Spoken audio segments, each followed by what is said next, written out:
Hello दोस्तों, आप सभी का स्वागत है मेरे इस यूट्यूब चैनल पर। और कैरियर एकेडमी दिल्ली राजरा के द्वारा एमसीक्यू ऑब्जेक्टिव टेस्ट प्रोग्राम प्रारंभ किया गया है और आज का दिनांक है 24/5/2020।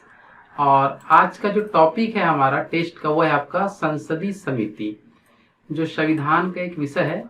और यह जो टेस्ट प्रत्येक दिन रात 10 बजे से 11 बजे के बीच में होगा। और टेस्ट दिलाने से पहले आपको रोज सुबह डिटेल नोट्स और उस टॉपिक से संबंधित वीडियो प्रोवाइड करा जाएगा। और टेस्ट दिलाने के बाद पूछे गए ऑब्जेक्टिव क्वेश्चनों का पीडीएफ आपको प्राप्त होगा। और साथ ही साथ टेस्ट दिलाने के बाद आप जो टेस्ट में कितने नंबर पाए हैं उसके हिसाब से मेरिट लिस्ट निकाला जाएगा और आप किस पोजीशन पर है उसको बताया जाएगा सभी विद्यार्थियों के बीच में। यदि आपको इस प्रोग्राम को ज्वाइन करना है तो ज्वाइन करने के लिए आप 9179549957 इस नंबर पर व्हाट्सएप में SGKMC लिखकर मैसेज करेंगे। उसके बाद आप इस प्रोग्राम में जुड़ जाएंगे। और प्रोग्राम में जुड़ने के बाद आपका जो व्हाट्सएप नंबर होगा उसमें मेरे पर्सनल नंबर से आपको क्वेश्चन प्राप्त होगा और हर एक क्वेश्चन के लिए आपको 1 मिनट का समय मिलेगा। और उस 1 मिनट के समय के बीच आपको आंसर देना है और 1 मिनट के बाद उसका सही आंसर मैं आपके पास भेजूंगा। तो ऐसे करके अपन कुल 1 घंटे तक टेस्ट दिलाएंगे और अपना तैयारी को आगे बढ़ाएंगे। तो चलो देखते हैं, आज का हमारा टॉपिक है संसदीय समिति। तो इनके बारे में आपको क्या क्या जानना है तो उसका अपन नोट्स देखते हैं क्या क्या आपको पढ़ना होगा। तो सबसे पहले हम बात करें संसदीय समितियां जो होती है वो क्या है। तो सदन के अध्यक्ष, जैसे लोकसभा का जो अध्यक्ष होता है या राज्यसभा में सभापति होता है, तो सदन का अध्यक्ष या सभापति के द्वारा गठित समिति ही संसदीय समिति कहलाती है। तो संसदीय समिति क्या है बोलेंगे तो अध्यक्ष या सभापति के द्वारा गठित समितियां ही संसदीय समिति है। ये इसका आवश्यकता क्यों होता है तो सदन के कार्यों को बांटने के लिए, जो आपका लोकसभा या राज्यसभा होता है उनमें सदन के कार्यों को बांटने के लिए अलग अलग समितियां बनाई जाती है। कुछ ऐतिहासिक पहलू देखें तो ऐतिहासिक पहलू में बताया गया है कि संसदीय समितियों की जो व्यवस्था इंग्लैंड से लिया गया है। और सबसे पहले देखा जाता है कि जो भारत शासन अधिनियम 1919 जिसे हम बोलते हैं मॉन्टेग्यू चेम्सफोर्ड सुधार, तो मॉन्टेग्यू चेम्सफोर्ड सुधार में पहली बार संसदीय समिति की बात कही गई थी। जैसे इसके अंतर्गत आपका लोक लेखा समिति का उल्लेख है और प्रवर समिति, जिसको तदर्थ समिति भी कहते हैं, इसका उल्लेख मॉन्टेग्यू चेम्सफोर्ड सुधार में मिलता है। नेक्स्ट अपन बात करें वर्तमान की स्थिति को लेकर। तो वर्तमान की स्थिति में बताया गया कि संसदीय समिति 2 प्रकार की होती है।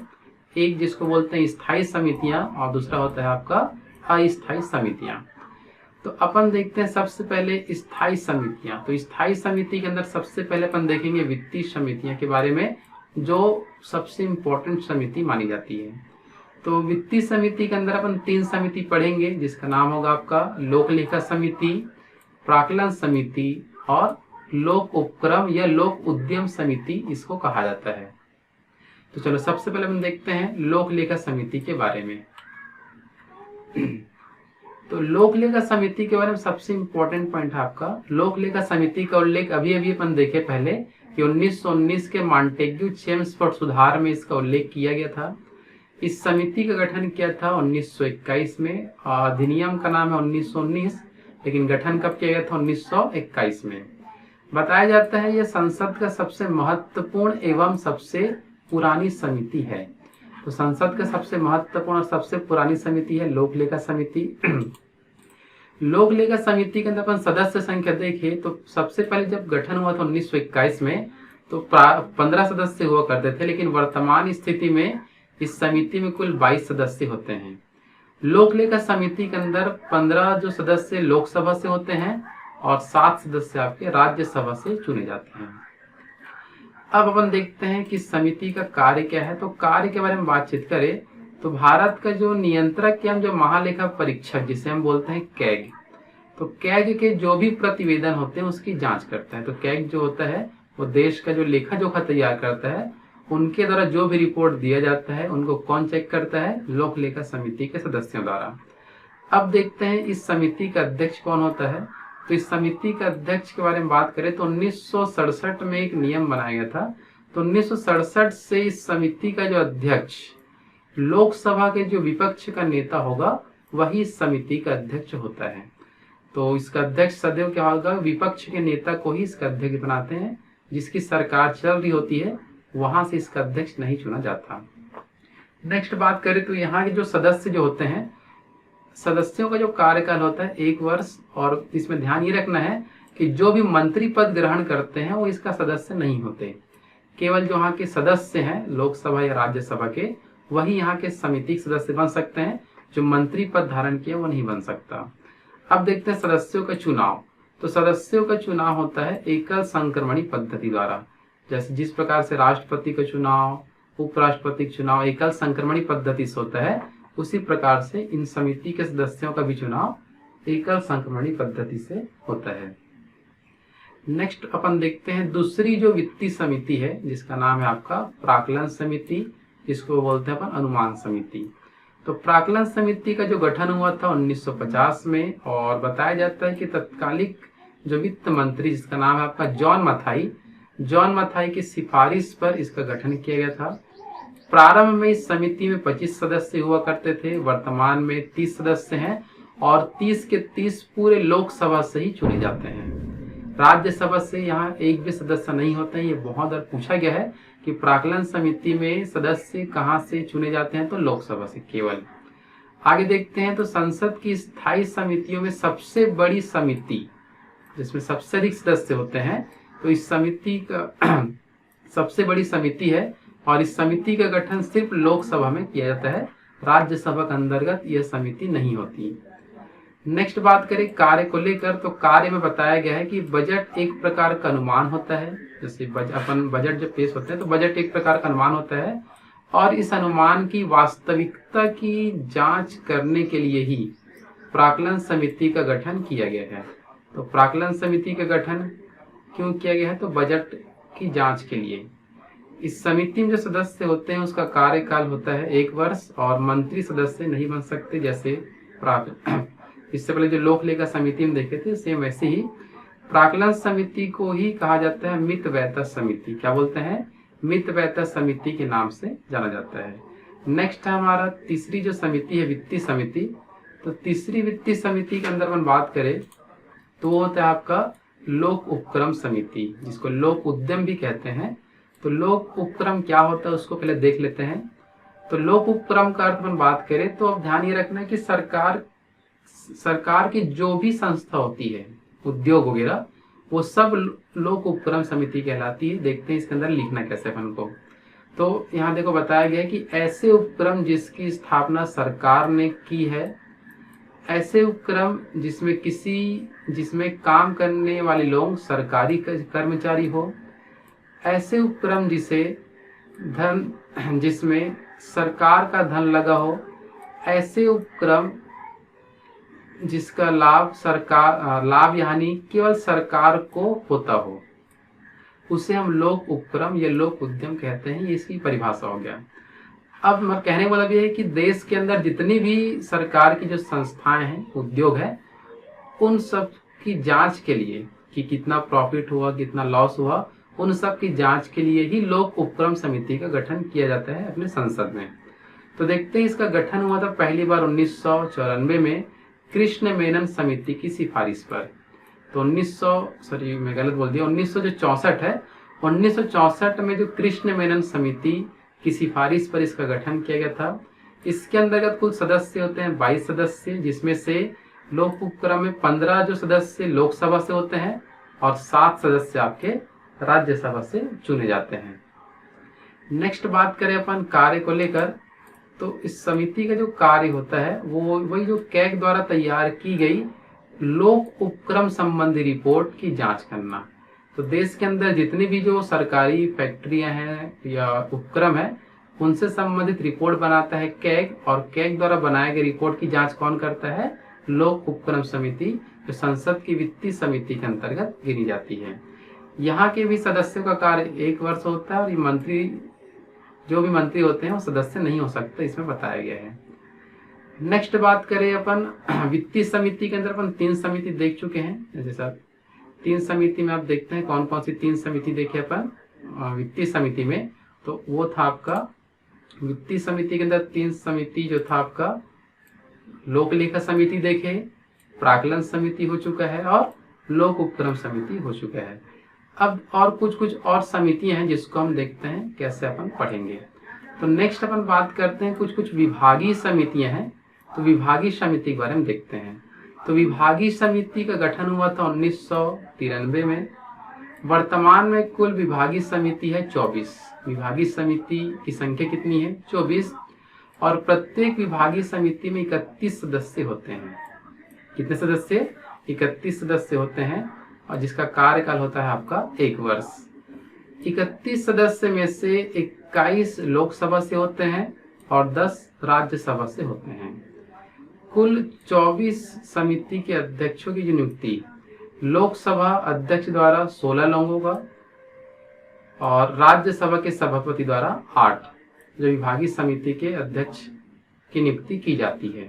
ठीक है ना। कार्य का बात करें तो बजटीय अनुमानों की जांच करना होता है और बजट सत्र के 2 चरणों के बीच में विभागीय समिति कार्य करती है। नेक्स्ट पॉइंट अपन देखिए इसमें, तो अपने विभाग से संबंधित विधेयकों पर गुण अवगुण की जांच करना। नेक्स्ट बताया गया है अपने अपने विभागों से संबंधित रिपोर्ट पर जांच करना। तो देश के अंदर जितने भी विभाग होते हैं हर विभाग का एक समिति बनाया जाता है और यह जो समिति होती है, जैसे बजट पेश होता है तो बजट पेश जब भी होता है तो हर विभाग के अलग अलग बजट बताए जाते हैं। तो जिसकी जांच कौन करता है? विभागीय समिति करता है। विभागीय समिति के बाद अपन बात करें कुछ और समिति, जैसे कि ग्रंथालय समिति जिसके अंतर्गत कुल सदस्य होते हैं 9, 6 लोकसभा से 3 राज्यसभा से। और बताया जाता है सबसे कम सदस्य वाली समिति कौन सा है? तो ग्रंथालय समिति को ही कहा जाता है पुस्तकालय समिति। नेक्स्ट अपना है नियम समिति। नियम समिति के अंतर्गत लोकसभा का जो नियम समिति के अंतर्गत 15 सदस्य होते हैं और इसका अध्यक्ष होता है लोकसभा का अध्यक्ष। राज्यसभा के नियम समिति के अंतर्गत कुल 16 सदस्य होते हैं जिसके अध्यक्ष होते हैं राज्यसभा के सभापति। नेक्स्ट है अपना कार्य मंत्रणा समिति। क्या है आपका? कार्य मंत्रणा समिति। तो लोकसभा की जो कार्य मंत्रणा समिति के अंतर्गत 15 सदस्य होते हैं जिसका अध्यक्ष लोकसभा अध्यक्ष होता है। उसी प्रकार से राज्यसभा की जो कार्य मंत्रणा समिति होती है इसके अंतर्गत 11 सदस्य होते हैं इसके अध्यक्ष होते हैं राज्यसभा का सभापति। तो इस प्रकार से हम अन्य समितियों को भी आपको याद रखना है। नेक्स्ट है हमारा राजभाषा समिति। तो सबसे इम्पोर्टेंट, बहुत बार एग्जाम में आ चुका है। राजभाषा समिति एक ऐसी समिति है जिसका उल्लेख संविधान में किया गया है। इसके अलावा जो भी समिति थे उसका उल्लेख संविधान में नहीं किया गया है, ये आपको याद रखना है। ठीक है ना। तो जो भी राजभाषा समिति का जो उल्लेख किया गया है अनुच्छेद 344 में, तो अनुच्छेद 344 में इस समिति का गठन का प्रावधान किया गया है। यह समिति संसद के अधीन रहकर राजभाषा आयोग के रिपोर्ट की जांच करता है। तो राजभाषा आयोग का गठन करता है राष्ट्रपति और उसके द्वारा बनाए गए रिपोर्ट पर जांच कौन करता है? आपका राजभाषा समिति। इसके अंतर्गत बताया जाता है कुल सदस्य होते हैं 30 जिसमें 20 आपके लोकसभा से और 10 आपके राज्यसभा से होते हैं। नेक्स्ट हमारा है अस्थायी समिति के बारे में। तो इससे पहले हम स्थायी समिति देखें। अब देखेंगे अस्थायी समिति। जो आवश्यकता पड़ने पर संसद में जिसका गठन किया जाता है उन्हें हम अस्थायी समिति कहते हैं। अस्थायी समिति के अंतर्गत जो समिति गठित होती है जिसको कहा जाता है प्रवर समिति या संयुक्त प्रवर समिति। दोनों में से हम कुछ भी कह सकते हैं, वो कंडीशन के ऊपर डिपेंड करता है कि किसे क्या कहा जाएगा। इसका आवश्यकता कब पड़ेगा? तो देखते हैं, इस पे लाइन लिखा है किसी विशेष विधेयक पर चर्चा करने के लिए इस समिति का गठन किया जाता है।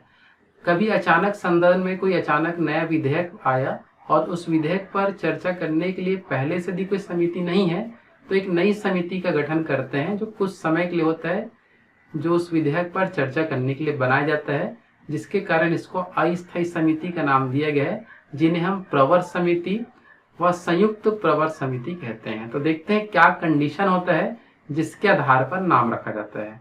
तो इसमें देखो बताया गया है, जब इसमें देखो होता यह है कि जब दोनों सदन मतलब लोकसभा और राज्यसभा अलग अलग समिति का जब गठन करते हैं किसी विधेयक पर चर्चा करने के लिए, तो उसे कहा जाता है प्रवर समिति।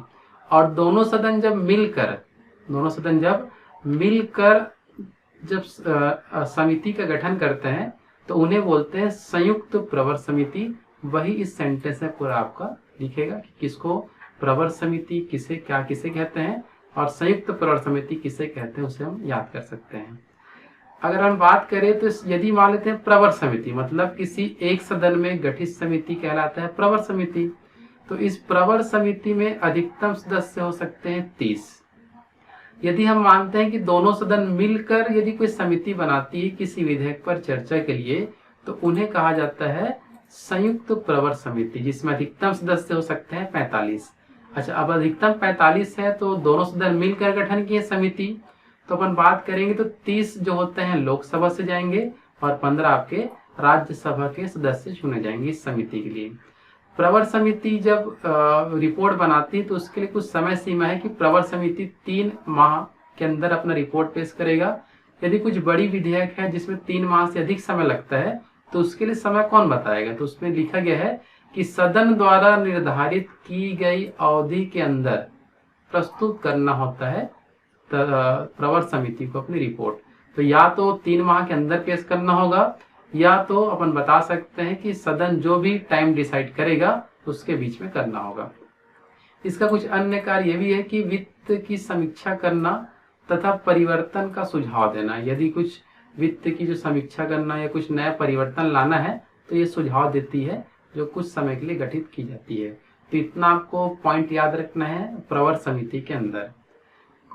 कुछ नोट पॉइंट है जिसको मैं ऐसी लाइन इफेक्ट में लिखा हूँ जो इम्पोर्टेंट है, जिसको आपको याद रखना है। ठीक है, जैसे यहाँ लिखा गया है कि लोक लेखा समिति अपनी रिपोर्ट लोकसभा अध्यक्ष को सौंपती है। मतलब लोक लेखा समिति एक वित्तीय समिति है स्थायी के अंदर, वो अपना रिपोर्ट किसको सौंपेगा, लोकसभा अध्यक्ष को। नेक्स्ट पॉइंट लिखा है कैग लोक लेखा समिति के लिए एक मित्र दार्शनिक और मार्गदर्शक के रूप में भी कार्य करता है। तो कैग इस समय जो लोक लेखा समिति है उसके मित्र दार्शनिक के रूप में काम करेगा।